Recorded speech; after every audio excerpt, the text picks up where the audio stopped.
ఓం శ్రీమాత్రే నమః. అందరికీ నమస్కారం. నా పేరు మురళీధర శర్మ.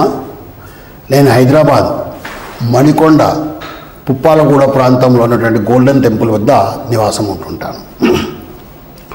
ఈరోజు మనము 2025వ సంవత్సరంలో, అంటే ఈ క్యాలెండర్ మనకు జనవరి 1వ తారీఖు వస్తుంది కదా, ఈ సందర్భంగా 2025వ సంవత్సరంలో గోచార రీత్యా ఏ రాశి వారికి ఎలాంటి ఫలితాలు ఉంటాయంటే జనవరి నుంచి డిసెంబర్ వరకు సుమారుగా ఈ టైంలో వచ్చేటువంటి ఈ కాలానికి ఎలాంటి ఫలితాలు ఉంటాయి అనేది జాతకరీత్యా గోచార రీత్యా చెప్పే ప్రయత్నం చేస్తాను. సాధారణంగా మనము పంచాంగం చూసుకొని ఈ ఫలితాలను చెప్పుతూ ఉంటాము. అయితే ప్రస్తుతం ఉన్నటువంటి ఈ సమాజంలో పంచాంగం అంటే ఏమిటి, అది ఎలా చూసుకోవాలి, దానిలో ఫలితాలు ఎలా తెలుసుకోవాలి అనేటువంటిది ఈనాటి యువతకు తెలిసే అవకాశం బాగా తగ్గిపోయింది. వాళ్ళు క్యాలెండర్ మీద ఆధారపడి ఉంటున్నారు. కాబట్టి ఆ క్యాలెండర్ ఆధారంగా అంటే ఈ జనవరి నుంచి డిసెంబర్ వరకు ఎలాంటి ఫలితాలు ఉంటాయో చెప్పే ప్రయత్నం చేస్తాను. మనం ఈ జనవరి 1వ తారీఖును అంటే 1/1/2025 అనేటువంటి ఈ తారీఖును మనము మన హిందూ క్యాలెండర్ అంటే పంచాంగంతో సరిచూసినట్టయితే పుష్యమాసంలో పుష్యశుద్ధ విధియ నాడు బుధవారం నాడు ఈ 1వ తారీఖు వస్తుంది. అంటే పుష్యమాసంలో శుక్లపక్షంలో విధియ నాడు బుధవారం నాడు ఈ 1వ తారీఖు జనవరి 1వ తారీఖు వస్తుంది. ఆ రోజు ఉత్తరాషాఢ నక్షత్రం ఉంది. ఆ విధంగా ఆ తిథి నాడు వస్తుంది. ఈ 25 అనేటువంటి ఇది చూసినట్టయితే మనము క్రోధినామ సంవత్సరంలో కొంతకాలము, విశ్వావసునామ సంవత్సరంలో కొంతకాలము, 2 తెలుగు సంవత్సరాలతో కలుసుకొని ఉంటుంది. ఈ జనవరి 1వ తారీఖు నాడు, జనవరి 1, 2025 నాడు కాస్త గ్రహస్థితి ఏ విధంగా ఉందో కూడా మనం తెలుసుకునే ప్రయత్నం చేద్దాం. దానివల్ల మనకు అసలు మనం గోచారం ఎలా తెలుసుకోవాలనేది అర్థమవుతుంది. లగ్నము ధనుర్లగ్నంలో ఆనాడు సూర్యోదయం అవుతోంది. అంటే రవి ధనుర్లగ్నంలో అగ్ని రాశిలో ఉంటున్నారు ఆయన. ఆ తర్వాత రవి చెప్పాను కదా, రవి కూడా ధనుస్సులోనే ఉన్నాడు. చంద్రుడు మకర లగ్నంలో ఉన్నాడు. కుజుడు వక్రస్థితిలో కర్కాటక రాశిలో ఉన్నాడు. బుధుడు వృశ్చిక రాశిలో, గురువు వృషభ రాశిలో, శుక్రుడు కుంభరాశిలో, శని కూడా కుంభరాశిలోనే స్వక్షేత్రంలో ఉన్నాడు. రాహువు మీనరాశిలో, అలాగే కేతువు కన్యా రాశిలో ఉన్నాడు. ఈ విధంగా 2025 జనవరి 1 నాడు గ్రహస్థితి ఉంటుంది. సూర్యోదయం అవుతున్నటువంటిది ధనుర్లగ్నంలో అవుతుంది. ధనుర్లగ్నము శుభలగ్నము కాబట్టి 2025 సంవత్సరం కూడా శుభంగా ఉంటుందని ఆశిద్దాము. అయితే మనము గోచార ఫలాలు తెలుసుకునేటప్పుడు మనకి నవగ్రహాలు ఉన్నప్పటికీ కూడా, అంటే 9 గ్రహాలు ఉన్నప్పటికీ కూడా గురు, శని, రాహు, కేతు అనేటువంటి ఈ 4 గ్రహాల యొక్క ప్రభావాన్నే మనము ఎక్కువగా తీసుకొని ఈ గోచారాన్ని పరిశీలిస్తుంటాము. ఎందువల్లంటే మిగిలిన గ్రహాలు కొన్ని నెల రోజులకే మారిపోతాయి, కొన్ని 45 వరకు మారిపోతాయి. అలాగే చంద్రుడైతే 2.5 రోజుకే ఒక రాశి నుంచి ఇంకొక రాశికి మారిపోతుంటాడు. కాబట్టి ఆ ఫలితాలు మన మీద అంత ఎక్కువ ప్రభావం చూపాయి. ఎక్కువ కాలం ఉండేటువంటివి గురు, శని, రాహు, కేతువులు అనేటువంటి ఈ 4 గ్రహాలు మనకి ఎక్కువగా ఫలితాలను ఇస్తుంటాయి. ఇప్పుడు అలాగే గురువు అనేటువంటి గ్రహము 2, 5, 7, 9, 11 స్థానాల్లో ఉన్నప్పుడు శుభ ఫలితాలను ఇస్తాడు. అలాగే శని 3, 6, 11 స్థానాల్లో ఉన్నప్పుడు శుభ ఫలితాన్ని ఇస్తాడు. ఇంకొక ముఖ్యమైన విషయము, శని 12, 1, 2 స్థానాల్లో ఉన్నప్పుడు, అంటే మీ రాశి నుంచి 12వ స్థానము, 1వ స్థానం, 2వ స్థానంలో ఉన్నప్పుడు 7.5 సంవత్సరాలు ఏలునాటి శని అని చెప్పి కాస్త దుష్ఫలితాలను ఇవ్వటము. అలాగే 4వ ఇంట్లో ఉన్నప్పుడు అర్ధాష్టమ శని అని చెప్పి దుష్ఫలితాలను ఇవ్వటము. 8వ ఇంట్లో ఉన్నప్పుడు అష్టమ శని అని దుష్ఫలితాలను ఇవ్వటము.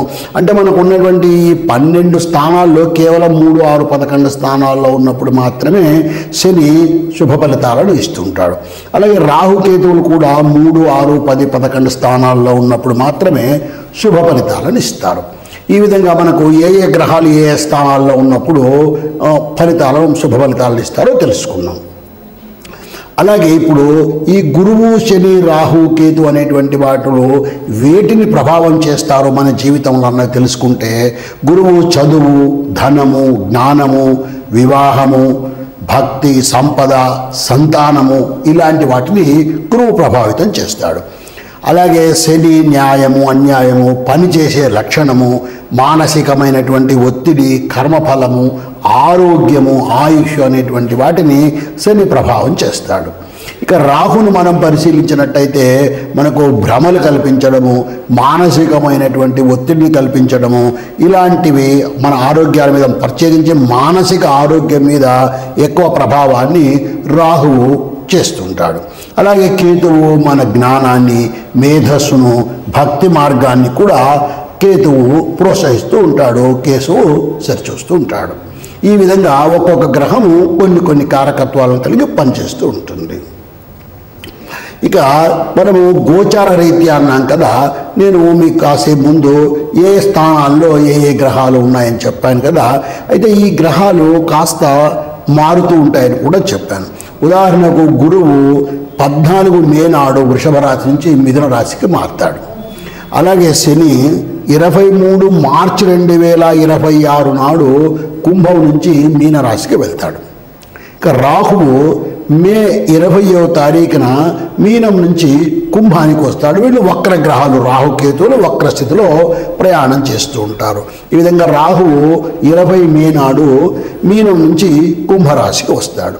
ఇక కేతువు కూడా అదే 20 మే నాడు కన్యా రాశి నుంచి సింహరాశికి ఆ రోజు వక్ర స్థితిలో ప్రయాణం చేస్తాడు.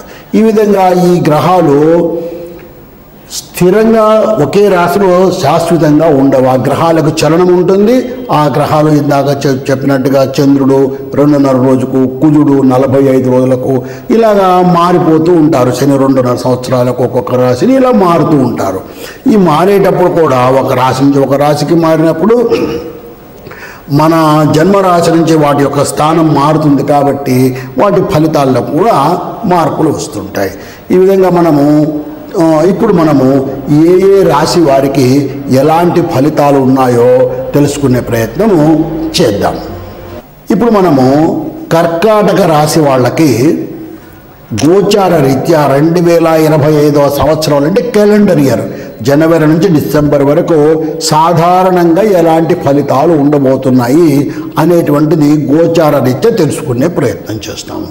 గోచార రీత్యా మనం చెప్పేటువంటి ఫలితాల్లో ముఖ్యమైనటువంటిది గురు, శని, రాహు, కేతువు ఈ 4 గ్రహాల యొక్క ప్రభావాన్ని ఎక్కువగా మనం చూస్తాం. అంటే మిగిలిన గ్రహాలు మన మీద ప్రభావం చూపవని కాదు, అవి చాలా తక్కువ కాలం ఒక్కొక్క రాశిలో ఉంటుంటాయి కాబట్టి, ఒక రాశి నుంచి ఒక రాశికి త్వరగా మారుతూ ఉంటాయి కాబట్టి వాటి ప్రభావాలు మన మీద అంత ఎక్కువగా ఉండవు. అలా కాకుండా ఈ గురు, శని, రాహు, కేతువులు చాలా ఎక్కువ కాలము ఆయా స్థానాల్లో, ఉదాహరణకు శని 2.5 సంవత్సరాలు ఉంటాడు.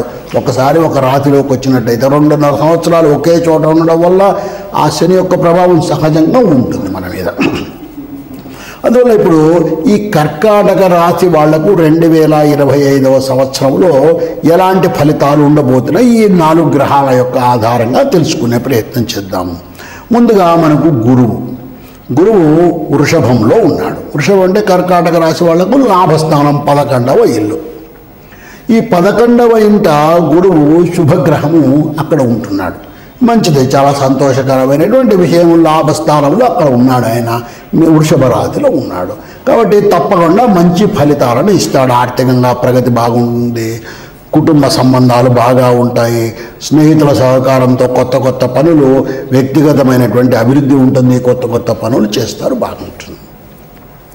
అయితే అలాంటి గురువు 14 మే 2025వ తేదీ వృషభ రాశి నుంచి మిథున రాశికి మారుతున్నాడు. మిథున రాశికి మారడం వల్ల ఏమవుతుంది, ఈ గ్రహం యొక్క స్థితి 12వ ఇంటికంటే వ్యయస్థానంలోకి చేరుకుంటాడు గురువు శుభగ్రహం కాబట్టి ఆయన అక్కడ వ్యయస్థానంలో ఉన్నా కూడా మనకి పెద్దగా ప్రమాదం ఉండదు. కాచి ఆధ్యాత్మిక దృష్టి పెరగడము, వ్యయము జరుగుతుంది. కానీ ఆ వ్యయం జరిగేటువంటి వ్యయము ఆధ్యాత్మికమైనటువంటి విషయాలకు, శుభకరమైనటువంటి విషయాలకు జరిగేటువంటి అవకాశం ఉంటుంది. కాబట్టి ఇక్కడ మనం ఎక్కువగా ఆందోళన చెందవలసిన అవసరం ఏమీ లేదు. గురువు యొక్క ప్రభావం వల్ల. ఇక శని, ఈ కర్కాటక రాశి వాళ్లకు ఈ కుంభరాశిలో ఉన్నటువంటి శని అష్టమ స్థానంలో ఉన్నట్టు అవుతుంది.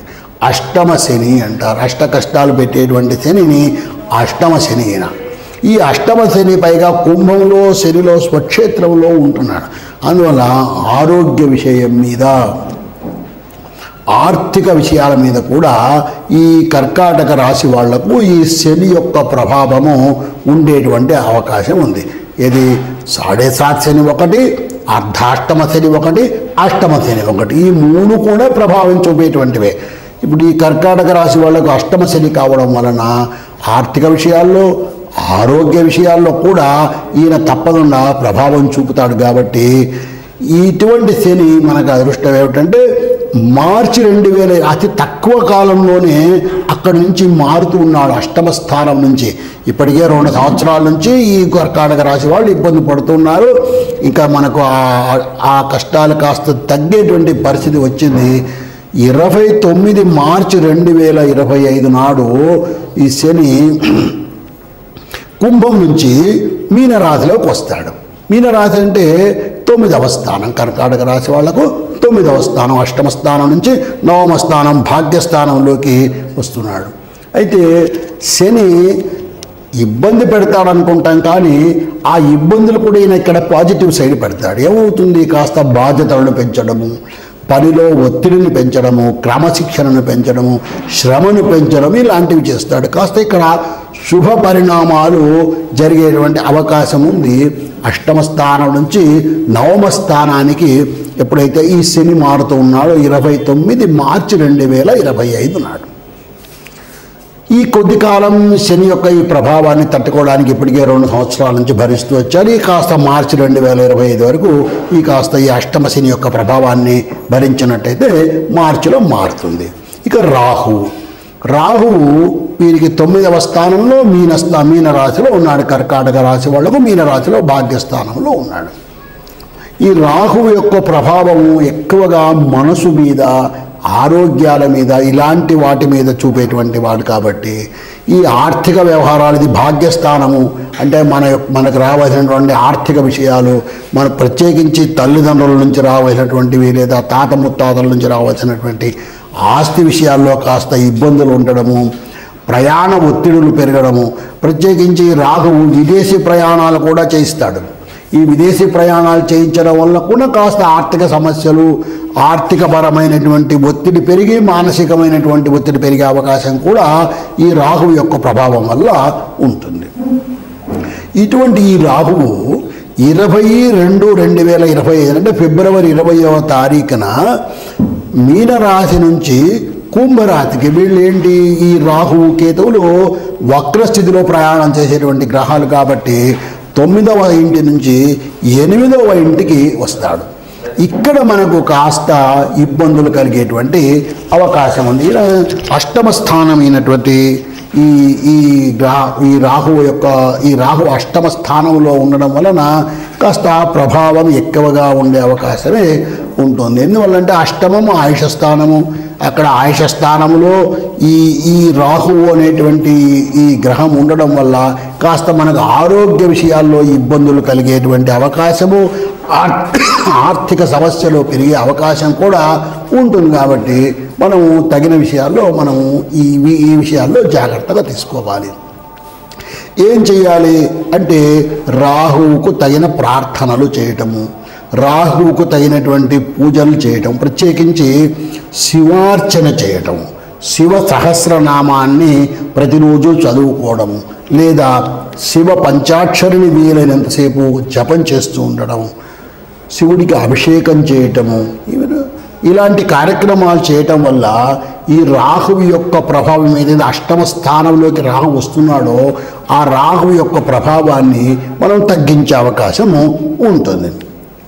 ఇక కేతువు గురించి పరిశీలించినట్టయితే ఈ కర్కాటక రాశి వారికి 3వ ఇంట కన్యా రాశిలో కేతువు ఉంటున్నాడు.